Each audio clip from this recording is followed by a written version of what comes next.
I just unpacked my actual midlife bag. I don't know if you saw that episode, but it's there. It's so good. It's everything, almost everything that's in my midlife bag. Everything that I could fit into two giant bags that I carried into the studio today.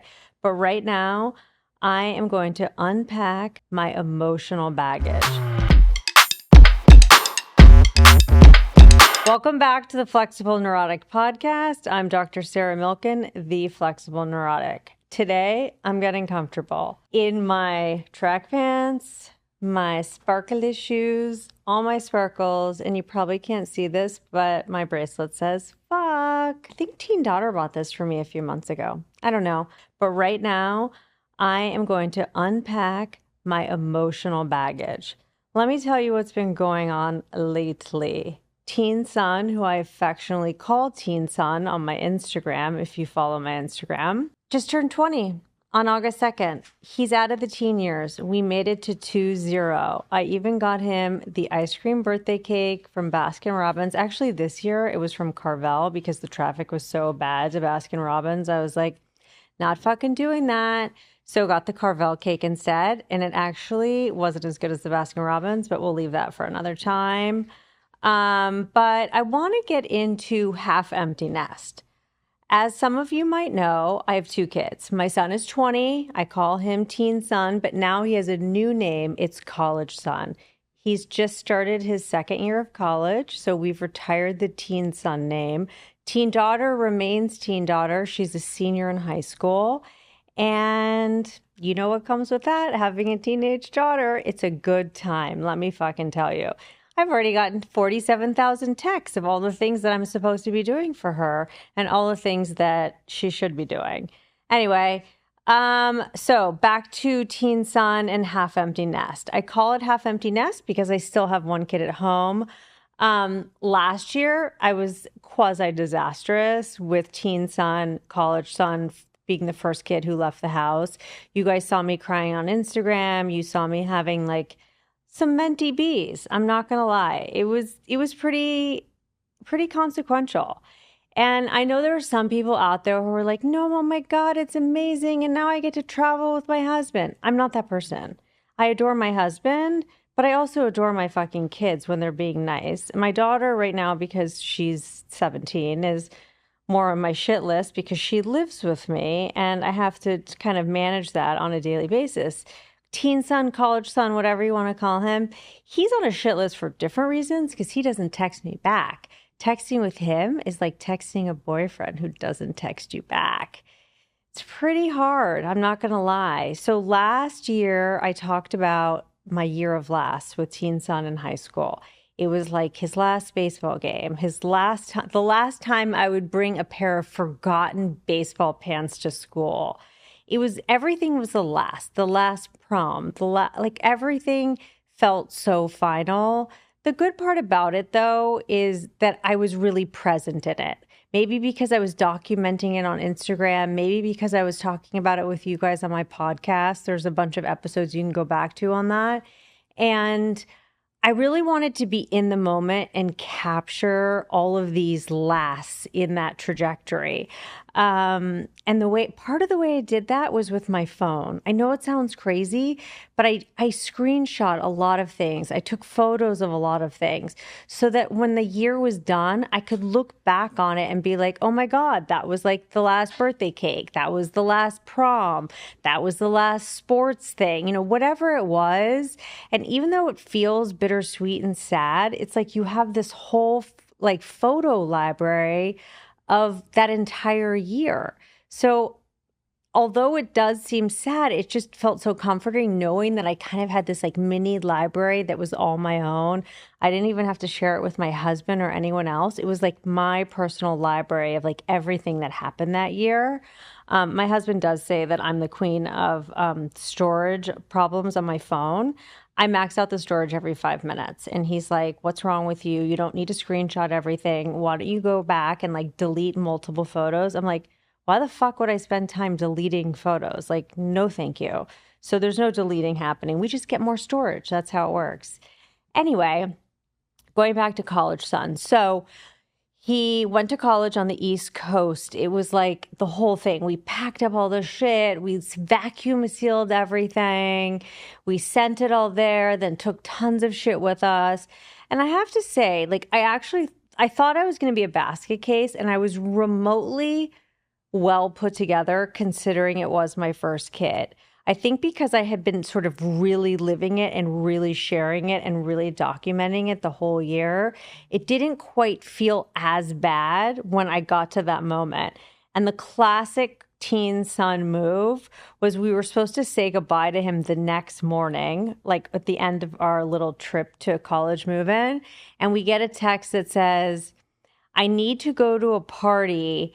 Is there any way, and I'm going to be up late, is there any way you could come right now and say goodbye? We were in the middle of dinner. We had to call a fucking Uber.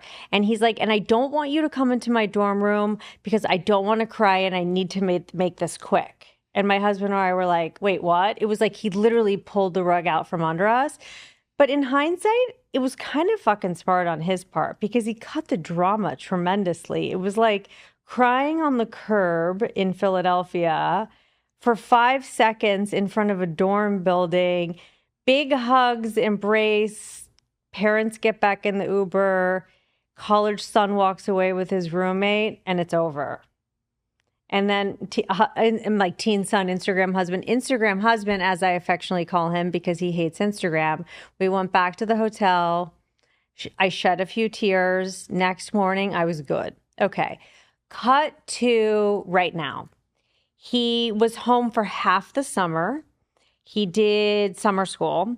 So I kind of got to have him back in the house again. And I have to be honest, as messy as he is, there's something really beautiful about the kind of like scavenger hunt through my house to find him. There's like, I don't know, the wet swim trunks on the kitchen floor. Because why not go in the jacuzzi and then dump your swim trunks on the floor?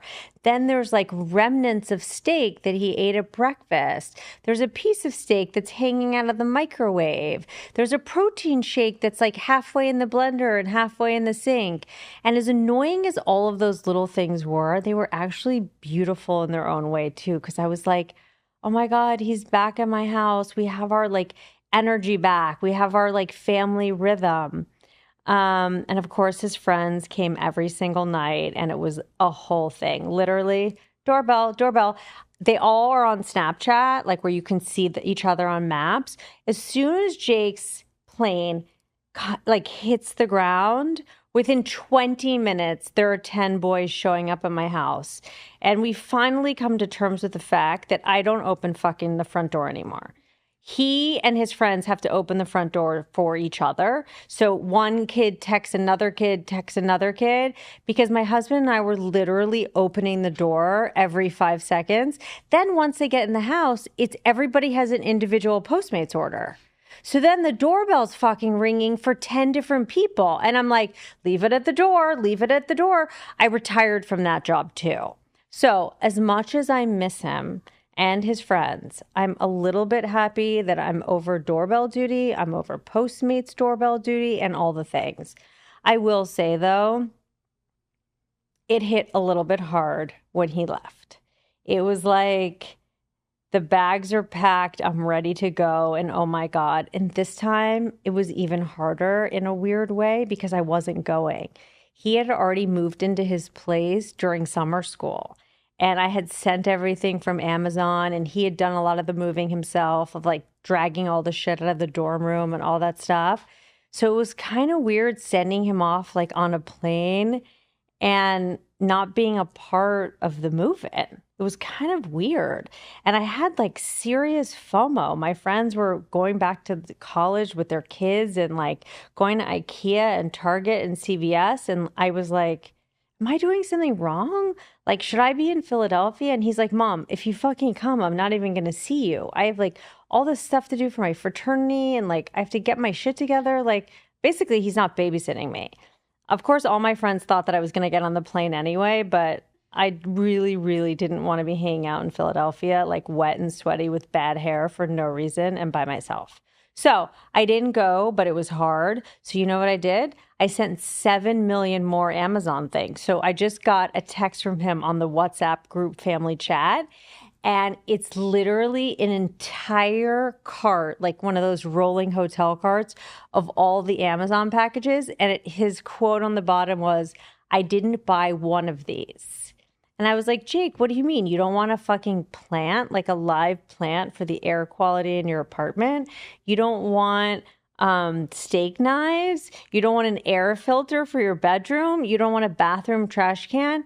I think it's different for boys. I think boys don't think it through, like all the little details. Like if you buy a bathroom trash can, that you would get the liners that go with that trash can. Like you don't just throw your shit into a trash can without a liner. And I'm not there, so I can't like hyper control it. And I have no idea how many Amazon back packages are in his place. Not my problem right now. I sent everything there, but we're back to not texting back for a couple of days. But I do see the red receipts, so I know he's like, it's sort of like a proof of life situation, which is good. He is the fraternity, like music DJ person. So I get photos from friends of him DJing. So that's kind of fun. He won't let me post any of them because he's annoying. But I will say that it was easier this year, but still hard. And I got so many messages from you guys like, "Oh my God, I'm half empty nest. I'm dying. Oh my God, I've been crying for 2 days." You guys, the ugly cry is fucking necessary. I cried this year too. It's an absolute must. You have all these built up emotions. You need to get them out of your body. You're thinking about like, you're not just thinking like, "Oh, great, I have like one less person to plan for dinner." Like you're thinking about like, "Oh my God, our family feels different now. The energy is different." Like every person in a family brings a different energy to the game. So I've come up with these 9 golden nuggets that have helped me kind of like reframe the midlife mindset, or like midlife mom mindset of like, what the fuck now? I have been with my kids for X number of years, and it's so much a part of my identity. Like, who the fuck am I now? How relevant am I? My whole identity is tied into my children. And look, I know everybody has a different version of this. There's women who have careers. There's women who have been stay-at-home moms. And everyone's version is different, but everyone feels it to a certain extent and maybe in a different way. And I think for me, which I could probably do 18 episodes on, for me, getting through it, a lot of it has been having this podcast and this platform for midlife women and for myself. Because as much as you guys want me, I want you too. Because there's a normalization factor. It's like, "Oh my God, me too." I get hundreds of DMs every single week, and I respond to all of them. And if I haven't responded to you, message me again. It means I forgot. Midlife brain out the window. But I really pride myself in the midlife community that we're creating here. And I think that part of what has saved me is having this platform, having you guys, having something creative to think about, something creative to do, and something to get out of bed for in the morning. And like I've said 40,000 fucking times, some people play mahjong, some people play pickleball, some people play canasta, some people become like marathon runners. Some people write books. It doesn't matter what the fuck it is, or combination of a lot of those things. It's just having something, because going from like what feels like 60, like 0 to 60 back down to 0 like this with one plane, like going back and forth, or a car ride, a 12-hour car ride back and forth, or wherever you're going, it's over. Your whole identity, this whole thing that you've bought into for so long, it's like a piggy bank. It's like, I keep hitting this microphone. It's like a piggy bank, and you've invested so much of your heart and soul into this being, this entity, and that entity leaves the nest, and you're like, "Oh my God, where am I going to put my coins and my energy into now?" And the hard answer is yourself. But when women come to that point and they drop that kid off, it's really hard to think of something to do when you're fucking upset. and you feel useless and irrelevant and pointless. And some people might not feel like that, but I know that I did to a certain extent. But part of what saved me was having this podcast and platform. And so I came up with these 9 nuggets that have kind of helped me reframe what the fuck now. So, golden nugget number 1, celebrate your success. You have fucking baked and cooked a human being to go off into the world. I mean, there's no harder job in the world. If you ask your career woman what the hardest job in the world is, she will agree with you, being a mom. Being a mom is fucking hard. It's fucking boring, and it's like a fucking hamster wheel. But at the same time, it's the most rewarding, delicious, yummiest, best job in the entire world. So if you can stop and think about it and be like, I launched this baked and cooked, amazing, yummy human being, independent human being into the world, pat yourself on the back. Being a parent is not an easy job. Golden nugget number 2, feel your feelings. That's the ugly cry, you guys. I know it's embarrassing to be the woman on the airplane having like a mentee beak. I get it. I'm that person too. I know it's embarrassing to be the person who's like crying on the treadmill, filming themselves on Instagram. You may not be doing that. I am. And the only reason I'm doing it is because I want to share it with you and say like, hey, you guys, it's not that big of a deal. An ugly cry is an ugly cry. Like, we got this. Who gives a shit if your mascara is running down your face? Like, it is what it is. Ugly cry, go with it. Like, the thing with the feeling situation is feel your feelings. They're real and you deserve them. It's like you can stay in like the sort of sadness hotel. You just can't stay that long. So poke your head in, maybe take a nap there, spend a few days there. And then we need to move out of the sadness hotel into what are my action steps? What am I going to fucking do next? Because it really is an identity shocker to go from kind of manager mom to consultant mom. It's honestly one of the hardest things that I've ever done. And husbands, spouses sometimes don't feel it the same way. And I'll tell you, like, my husband is definitely sad. He misses his, afternoon, late afternoon, early evening jacuzzi time with my son. All of it. I totally get it. But it's a different feeling as a mom. It's harder. It stings more. It's just facts. You're going to see a lot more moms crying on a curbside than dads. And dads need to learn to just let the moms cry and also be there at the same time. It's sort of like that gentle balance between like being compassionate and a caring spouse or husband, and also kind of just letting the wife or spouse be a little bit. Because it's like, as you know, you want to be helped, but you don't. And like, that's just being a woman. Facts. Golden nugget number 3. I kind of already touched on this. It's reframing your role. I went from major parenting manager, mom manager, like, who's doing what on this day and blah, blah, blah, to literally like a consultant. And like, I don't even like get an hourly. It's like a 6-minute consultant on the side. That's my job right now. Can you pay for this? Can you schedule this? Can you send me this letter for whatever? And, oh, I forgot my black belt for the internship interviews. And can you mail that? That's my job right now. Like, how sad is that? I've gone from like PhD mode to like basically lowest level on the totem pole. Golden nugget number 4, embrace your freedom, you guys. Honestly, this is the time in our lives where we're still young enough where we can make so many changes and we have the freedom of time. And if you have been focusing a lot of your time on your kids, you have more time. What's scary about more time for us midlife women is that we don't know what to do with that time.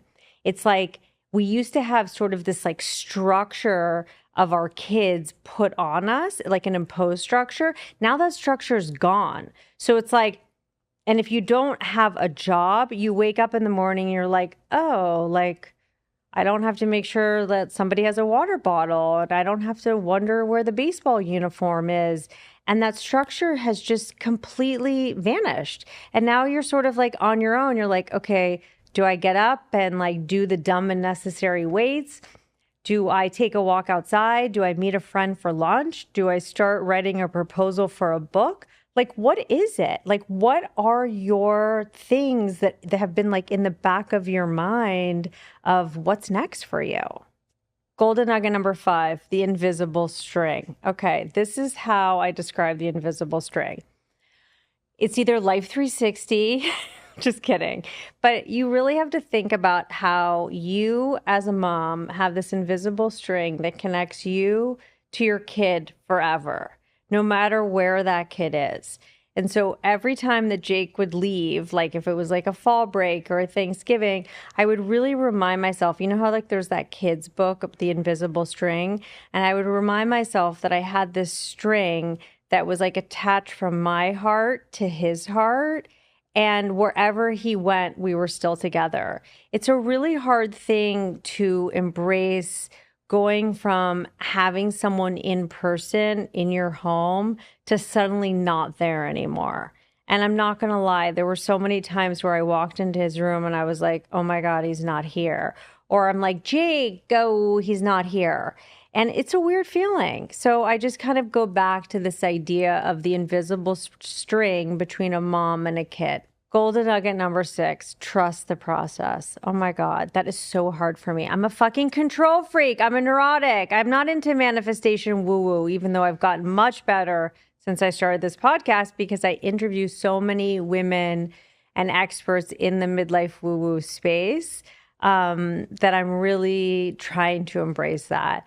But I am trying to, quote, trust the process in kind of feeling into it. Like, he's a really independent kid. He's off at school. He's really happy. And here I am, like, doing my thing, doing my platform, building a midlife community, and really trying to trust that our new relationship as like mom and kid away at school will just be the same but different. And I have to say that it has been. It really has been. It's just you just have to get accustomed to how it looks different. It's like a different manifestation of it.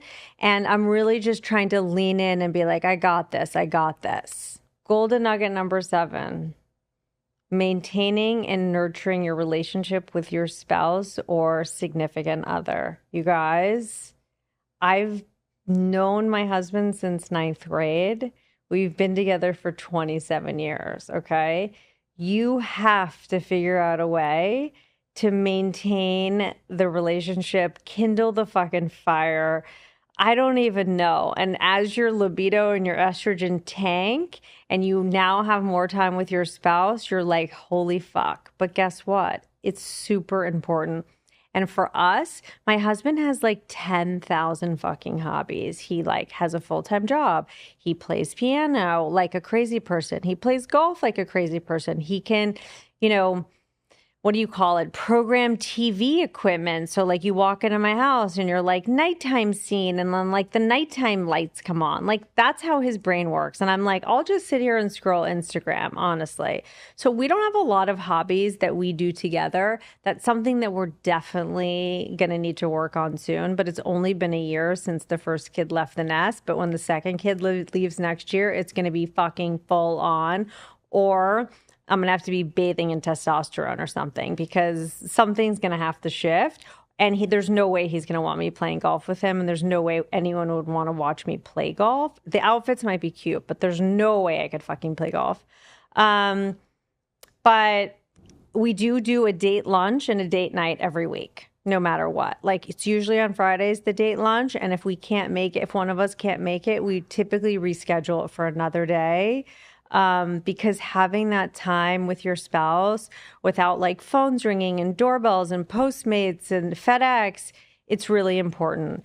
And if you don't have the solid relationship, like the foundation of it down, it's going to be fucking a long and boring ride because it's a lot of alone time and a lot of together time. And you guys have to be able to kind of like figure it out. And on top of that, midlife women and their hormones, we won't even talk about menopause. That's like a whole other fucking episode or series of episodes. But as a woman speaking for women, having the hormone part and the mental health part, like all that going on at the same time as kids leaving and spending more time with someone. I mean, there's nothing worse than listening to my husband chew. It's like so fucking irritating. Like he chews and I want to like blow the roof of the house off. All I can say is we have to invest the time into our relationships because this is the time where we start like itching for novelty. We need novelty. Everyone does. The research shows we crave novelty every 5 to 7 years. That's why people are having affairs. That's why people are having, facelifts. Don't get me wrong. I'm going to sign my ass up too. Buying Porsches and crazy cars and all these things is because we're craving novelty. So get really intimate with your spouse or your partner because you're going to have a shit ton of time together. Golden nugget number 8, this is going to be my final one, is get dressed for success. I don't mean success like Forbes for 100 or you're going to get a fucking paycheck. None of that, even though that would be great. It means get your ass up, put some makeup on if you wear makeup. If you don't, you don't have to. I'm a makeup whore. I wear makeup to the gym. I wear makeup to carpool. I wore makeup to carpool. I do all the things. But I will tell you, even in the pandemic, I put makeup on. I got dressed. Was I wearing fancy clothes? No. But maybe one notch up from dumpy, frumpy sweatpants where I have 7 loads of poop in the back of my sweatpants. My husband would be like, what are those, cruise ship pants? Then I realized I needed little sexier sweatpants. So I invested in those. My point is, you don't have to be dressed up. You don't have to be fancy. It's just pulling yourself together, whatever version of that is for you. For me, if I wake up and I have a greasy hair bun and no makeup on and sloppy clothes, I'm not dressed for my success. And success, like I said, is not how much money you make or any of those things. It's just for you. When you walk past a mirror, you're like, oh, I put myself together. And I just feel in my bones that this is what we're craving. We're craving to be seen and to be relevant, not just to the world, but to ourselves. And when we put ourselves together well, it just feels good. Thanks so much for watching. If you loved it, which I hope you did, subscribe, share it with other midlife women who like midlife shit. This whole platform is built on community and sharing things. I'm so happy you're here. Please follow my Instagram at The Flexible Neurotic, and talk soon. There is a mourning period, and it's okay to mourn whatever it is. It's okay to mourn the maiden when you become a mother, and it's okay to mourn the motherhood when you become a woman again time has been spoken for.